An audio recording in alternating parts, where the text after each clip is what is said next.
listeners, and welcome to the latest episode of Extra Extra. It's all about whiskey. I am Jason Johnston Yellen, lover of sandwiches.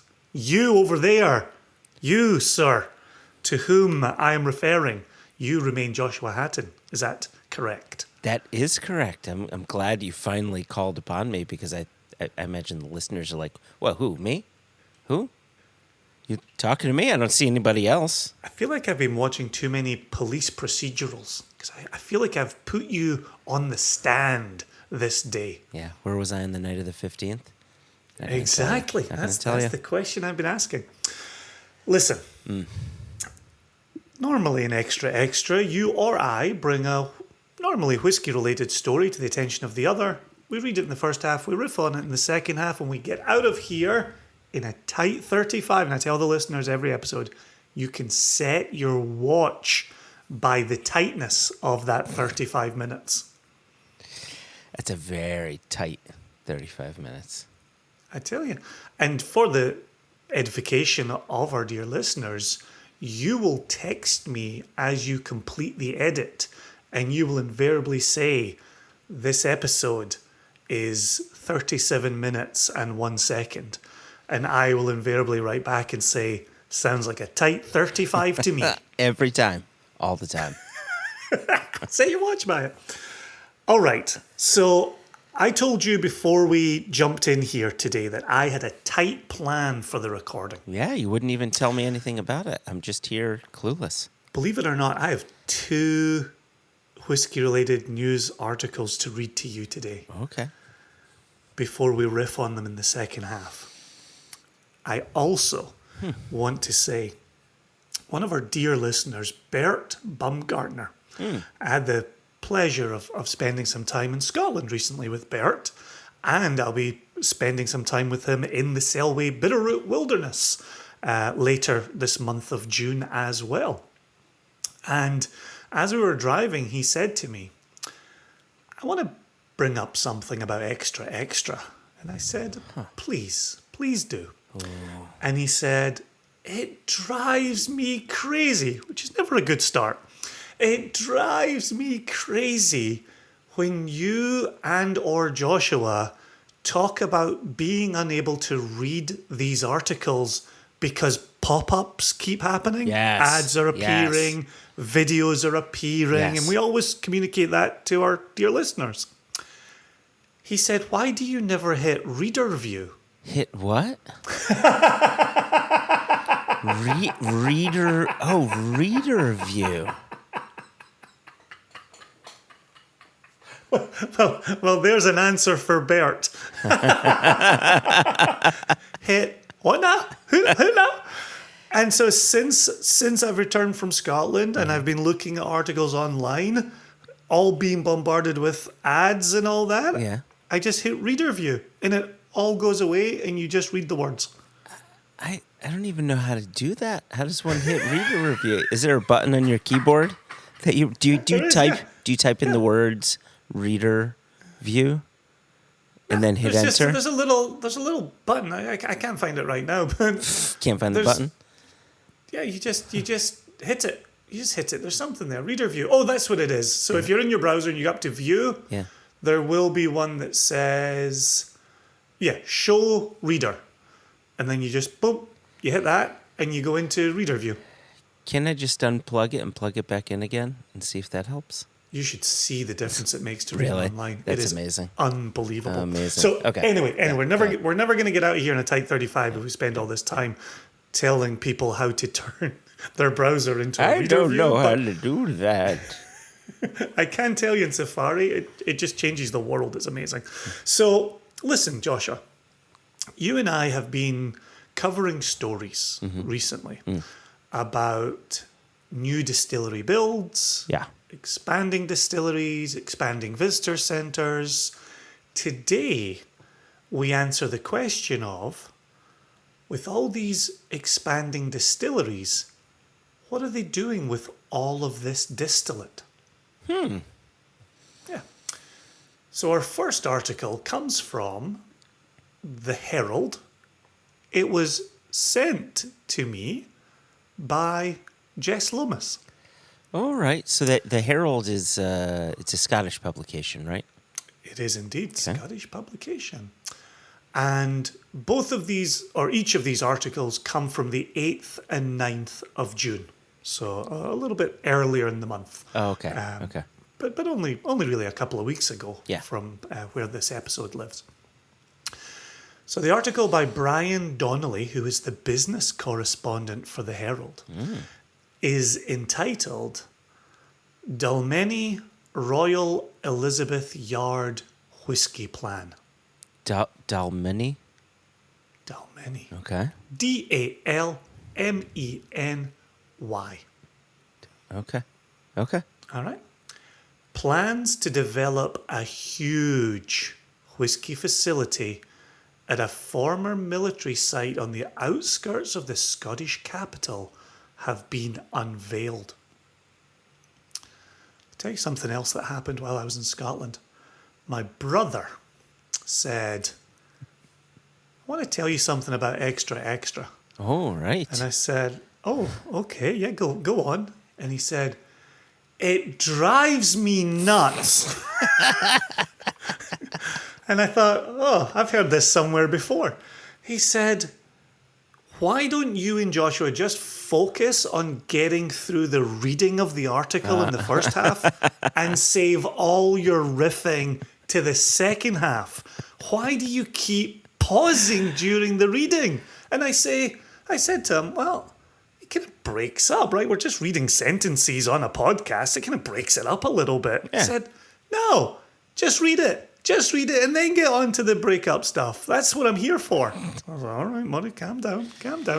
And so that just popped into my head because as I'm reading plans to develop a huge whiskey facility, I was going to make a little comment that huge is a good journalistic word. Like, I love the nebulous nature of huge. Oh, yeah, there's nothing attached to it. I mean, yes, there is something, but it is nebulous. It could be anything. From whose perspective? Huge. Yeah. Anyway. Yeah, right. Yeah. Exactly. Right. No, spot on. Yeah. So anyway, I thought, okay, I won't say that because that makes Murray upset. So, okay, so Jason will remain focused here. Okay. Royal Elizabeth Bond has launched a consultation on proposals to develop bonded and maturation warehouse space at Royal Elizabeth Yard at Dalmeny near Edinburgh. The developer said, our emerging proposals seek to respond to significant market demand for bonded and maturation warehouse accommodation in central Scotland. The quote continues, the ongoing expansion of the whisky industry has left the market with a shortage of accommodation, with particular impacts for smaller independent distillers. One may also add bottlers. It continued, the quote continues, in addition, the increasing challenges that the industry is facing regarding stricter regulations relating to the storage of alcohol, combined with the increasing constraints of existing sites, has led to there being significant demand for purpose-built and regulatory compliant warehouse accommodation. The quote continues, as such, our emerging proposals present an opportunity to provide a key piece of infrastructure for the Scotch whisky industry, which contributes £5.5 billion in gross value added to the UK economy and supports over 42,000 jobs. The proposal site comprises the existing Royal Elizabeth Yard Industrial Estate at Standing Stane Road and Milton Farm Road. The site has been in commercial use since at least the 1940s, when it was developed as a depot. Some people say depot. I go with depot. Yeah, I go depot. Yeah, dig a little depot. Who's the band? Devo, or is it Devo? It's sure as hell not Devo. So the site has been in commercial use since at least the 1940s, when it was developed as a depot to supply food and beverages to the Royal Navy at Rosyth. Royal Elizabeth Yard has 17,663 square meters of business and industrial accommodation, together with associated parking, yard, and other external areas. There are currently 37 business premises within Royal Elizabeth Yard, comprising 8 large warehouse buildings and a series of smaller business premises. Final paragraph. The Royal Elizabeth Yard is, quote, well suited in terms of meeting the necessary regulatory and security requirements for the storage of spirit, end quote, said the developer. So, more warehousing going in for anybody to be using. Exactly. Interesting. Exactly. So there's a few bits and bobs I'm going to add to this in the second half. Okay. We're going to jump over to the Associated Press here. Oh, okay. I've heard of them. Yeah, it's a name we don't often get to include Nope. on the extra. So this has no journalist attributed to it. It is just attributed to the Associated Press with the title Four Roses Adding Warehouses in Kentucky Expansion. Okay. Four Roses Distillery will expand its Kentucky operations by investing more than $23 million to construct more storage warehouses for its spirits, Governor Andy Beshear said. Work on the new warehouses at Coxey's Creek is expected to be completed by 2024. Four Roses will build 17 warehouses, totaling more than 776,000 square feet. And the AP has done us a solid here. Yeah. 72,092 square meters. Look at them covering bases. Isn't that helpful? Look at that. So Yeah. if you remember, our Herald article Yeah. said 17,663 square meters. Okay. So 17,500 square meters for the Scotch whiskey outside Edinburgh. yeah.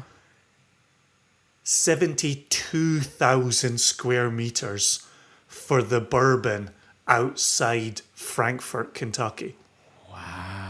Wow, that's so very interesting.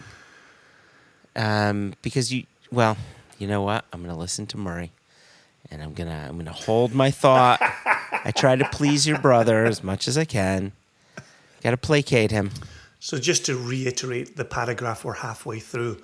Four Roses will build 17 warehouses totaling more than 776,000 square feet or 72,000 square meters to support continued growth of the Lawrenceburg-based distillery, Beshear's office said Tuesday. Kentucky's bourbon and spirits growth continues at an incredible rate, and we welcome this major investment from Four Roses, Beshear said.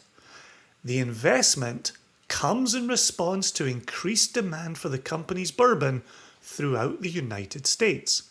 Four Roses currently employs 137 people in Kentucky, including 20 at an existing warehouse in Coxey's Creek. And now, this is the final paragraph. Since Beshear took office, Kentucky's spirits industry has had more than 50 new location or expansion announcements, resulting in more than $1.1 billion with a B dollars in planned investments and more than 900 announced full-time jobs, the governor's office said.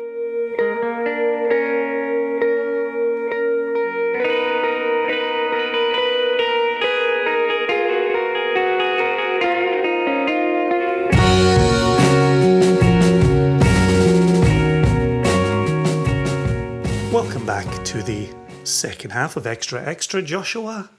Morrissey Hatton. It's glad to be back. What did I say? It's glad to be back. I'm glad to be back. Glad to be back. I'm glad to be back.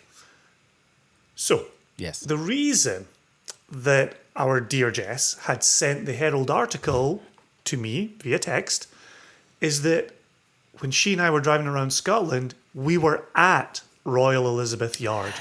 We were on site there, looking at casks, listening to some plans for casks, Okay.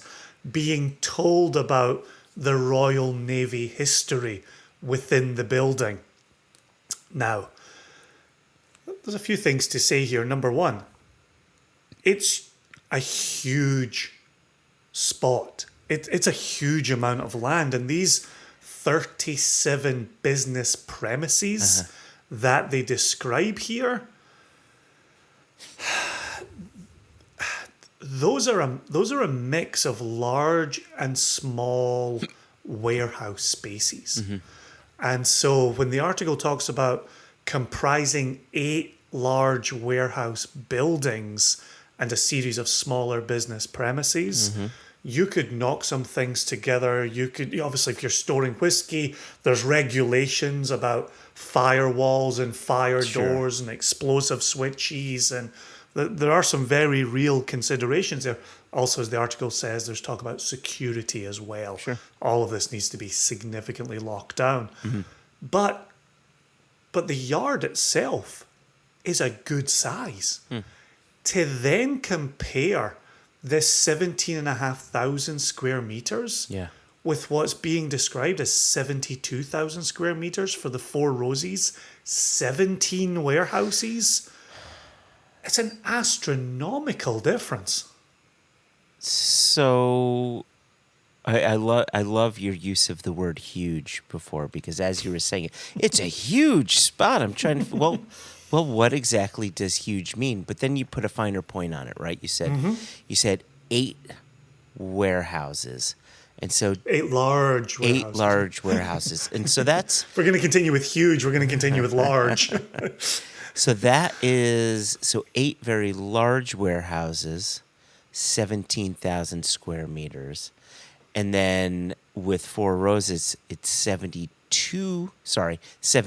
warehouses with 72,000 meters of square footage. Now, one thing I know about Four Roses' current maturation, their current warehouses, is that unlike, say, Wild Turkey or Heaven Hill or some of the other producers, they don't have multi-floor warehouses, these rick houses.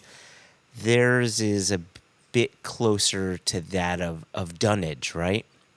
So that's going to be quite sprawling. When you were in Scotland looking at those, was it dunnage? Was it palletized? Was it racked? What was the deal there? I'm so glad you asked the question, because I was going to volunteer the information. So we're thinking alike here, which always makes me happy. There were a number of palletized warehouses in effect. Okay. And then a smaller warehouse space that was being used for 3 high.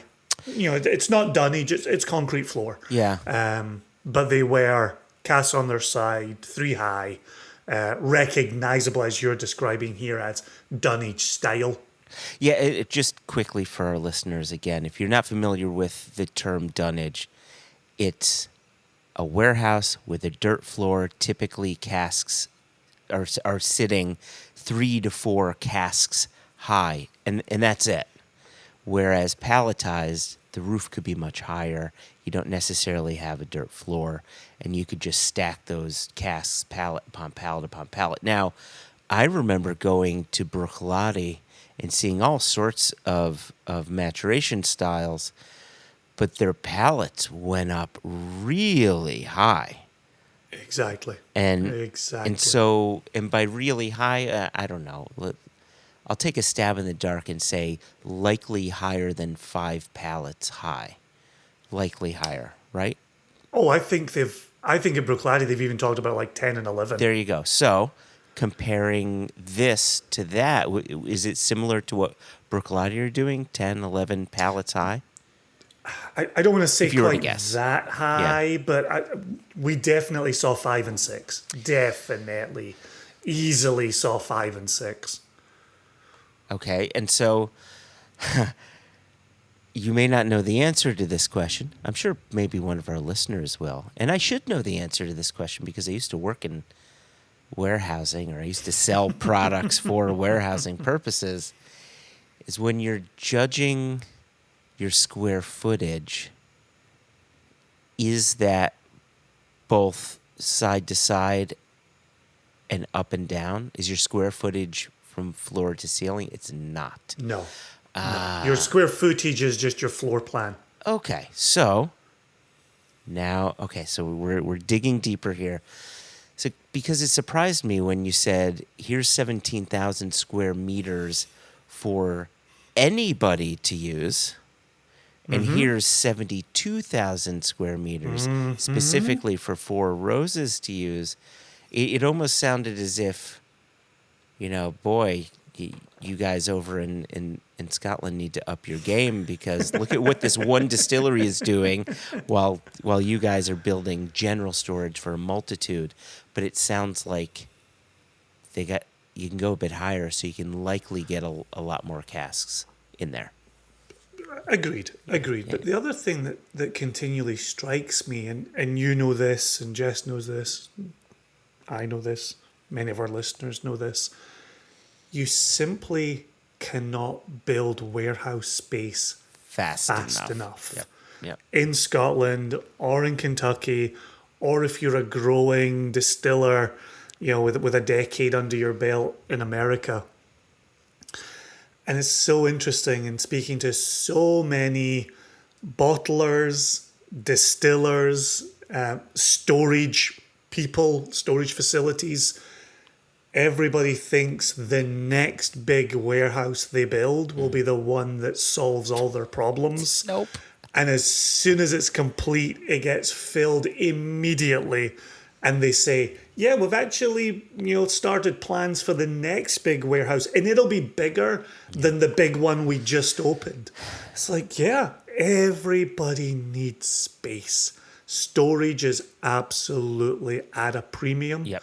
And as the Herald article says, storage that meets regulations and security is at a premium, just simply at a premium right now.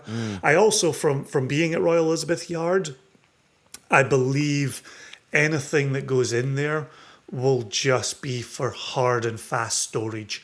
I don't, especially, in a palletized warehouse, you don't put things in there and keep a very close eye on them. You invariably say, this is liquid that we're not going to touch for 6 years, 8 years, 10 years, whatever it happens to be. You're not watching it every 3 months. You're not putting experiments in there. You're putting in an 18-wheel truck. It's driving down there. It's being stored, and then it's being retrieved some number of years in the future. Which then brings me to a point that I first thought when I read it, and Jess first thought when she read it, and there's only 3 comments on this article, and one of the comments is about this as well, which is Standing Stane Road and Milton Farm Road. The clue is in that second name there. They are a schlep from Edinburgh.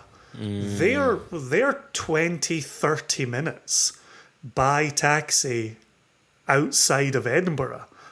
And you end up going through countryside to get there. I looked at Jess. Jess had actually been there previously. And as we're in the back of the taxi, I'm saying to her, is this right? And the guy driving the taxi is like, is this right?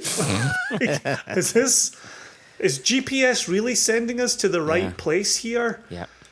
There are some tight, narrow roads. The infrastructure might be in place for the regulatory and security requirements. They're not in place for heavy goods vehicles driving in and out with loads of filled casks. That's going to be part of that build out over there. The infrastructure, the widening of roads. Oh that yeah. type, Oh yeah. Oh yeah. Because and actually I learned this from the person who put it in the comments. Yep. The yard with that history with the Navy was served by rail. The rail line went to and from the yard. And so they didn't have to worry about the road. It was all on the train. Did the rail bring the milkshakes to the yard or just the boys? Jeez Louise. I was listening so carefully there, like, okay, I wonder what my answer is going to be to this question. Do I know if the rail link is still in place? I don't think it is. Do I know if the tracks are still in place? No, I don't think they are. I think they got removed as well. Oh, does the rail bring all the milkshake to the yard? Okay, thank you. Thank you very much. Okay.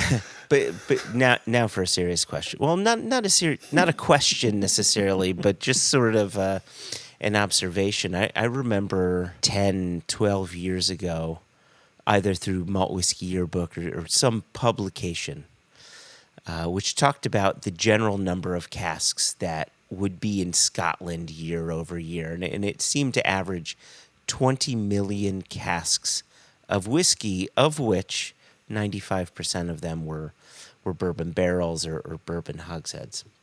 And over the past 10 to 12 years, I've heard that number creep up and creep up and creep up to near on 25 million casks of whiskey in Scotland.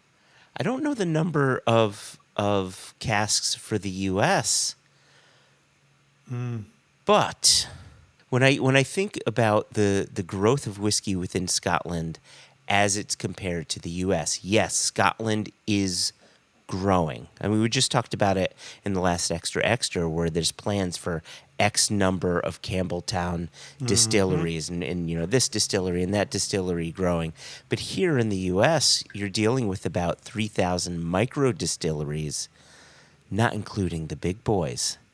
I don't think these micro distilleries will ever, most of them, get to the point where they need a massive amount of storage outside of their own use. Unlike some, like what you had mentioned, right? Some of these other distilleries that have been around for 10 years, 12 years, and need to grow their distillery, need to grow their warehouse. It will be interesting to see if we see storage like what we're seeing Scotland doing now, the sort of general warehousing. Right? I know we have our bottling hall in Kentucky that does store for a multitude of people, but that's typically for liquid in process, right? It's not long-term storage like what we're talking about here with Scotland. It's short-term storage because they're about to bottle it. It'd be really interesting to see if we ever get to this point here in the U.S. where we can have centralized long-term storage. My guess is the answer could very well be no, and that's simply due to the geographic differences between the U.S. and Scotland, right? I mean, it'll take you days to drive across the U.S. and a few hours to drive across Scotland, right? So I don't know if it would ever apply, but it'd be interesting to see how things evolve here in the U.S. Well, the thing that I always go to is how much of the bourbon and rye being matured in the US is hanging out for 2 years in storage. Right, that's a good point. And 4 years and 6 years. And then the dwindling numbers that are into 10 and 14 and 20. Whereas in Scotland, here we are, you're a minimum of 3 years.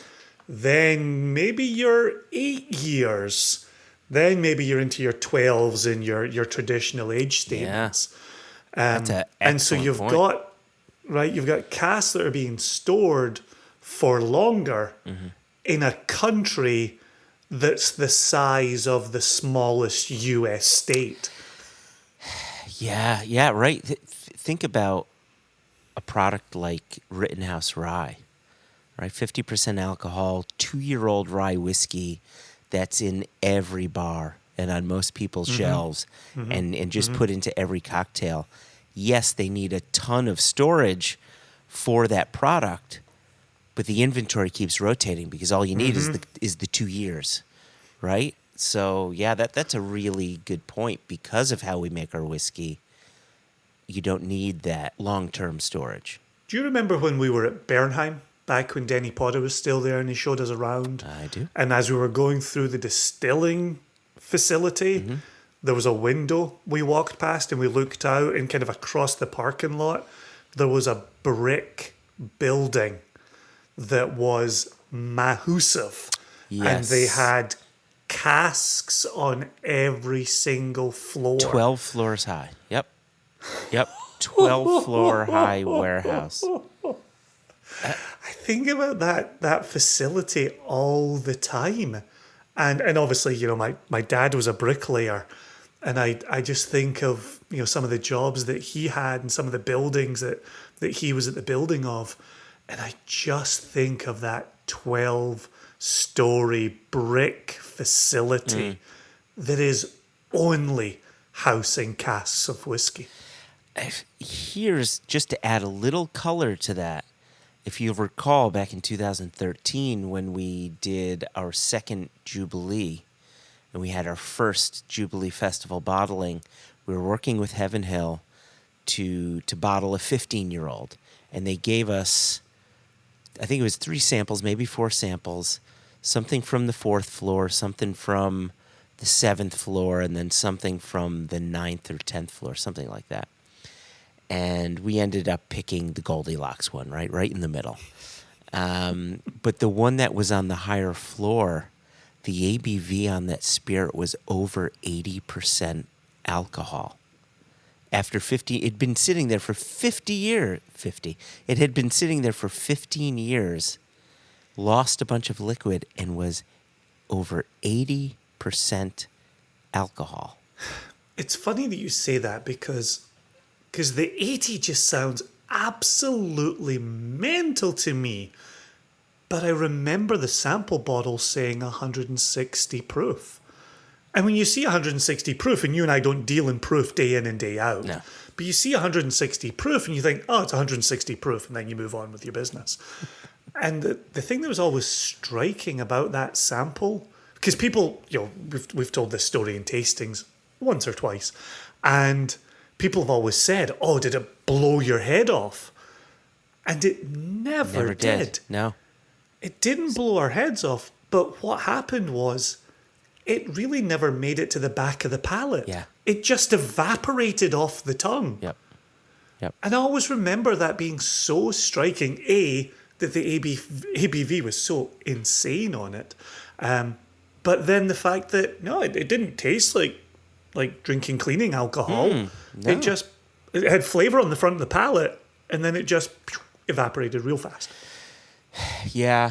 And I remember actually quite enjoying it. I also remember them saying the number of bottles that would come from the cask. I mean, the one that we selected was 67 some odd bottles. Anyway, part of the reason that I brought that up and added the color is to just once again highlight the differences between what warehousing looks like in the U.S. and what warehousing looks like in the U.K., both from a logistical standpoint on where you can move stuff around, from just a temperature standpoint, right, a weather standpoint, and how your whiskey matures, and then also from a regulatory standpoint, where bourbon and rye has to be a new charred oak, and therefore it's going to get 2, 4, 6, 8 years old, and then your inventory turns because you fulfilled your need for that product. It's just quite interesting seeing the stark differences between the two, hearing the differences in the numbers, and as we're talking aloud, talking through the thought process, hearing why that makes sense for Scotland and why that makes sense for Four Roses. Yeah. Yep. But also so funny to be thinking dunnage style in America, palletized in Scotland, right? Yeah, It's yeah, also it's always interesting to me as well, looking at the palletized casks. Obviously, traditionally, casks have laid on their sides. They've been filled on their sides. They've been stored on their sides. The bunghole occurs at the high point of the cask as it lies on its side. You then stand it upright to put it on a pallet with a few of its friends. You then put a pallet on top of those and you add another cask and a few of its friends. And then you add another pallet. You're increasing the pressure on the ends of the cask. But the bung is still in the middle of it. Yeah. All of that liquid is pressing up against that bung when it's sitting on its end, with greater pressure being applied from above. I'm curious to see if we'll, for those that engage with palletized warehousing, if we'll start to see bungs get moved onto heads, onto ends of casks. Oh, I've seen that. Then gets, yeah. As it then gets stood up on its end. Yep, I've seen that. Trying to remember. Or a one. permanent bung put in the bunghole and then another bung cut in a head. Yeah. Anyway. All right, let's get out of here. We've said everything we came to say. And if we were going to respect the tight 35, we got to get out.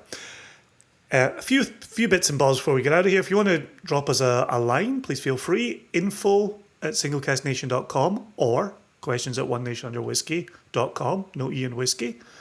Thanks to the Herald. Thanks to the AP for these articles. Thanks to Jess for sending in the one from the Herald. Reader view. You can also, if you're using Safari, you can also on the URL bar. Yeah. You can just go to the left side and there's like a little sheet of paper. Yeah. Click that and it'll give you reader view for any article. And all the ads disappear, all the pop-ups disappear. It's life-changing. Thanks to Bert for that bit of information. Thanks to you, Joshua Hatton. And as always, thanks to our dear listeners. We'll be back 2 weeks, another episode of Extra Extra. Till then, peace. Peace.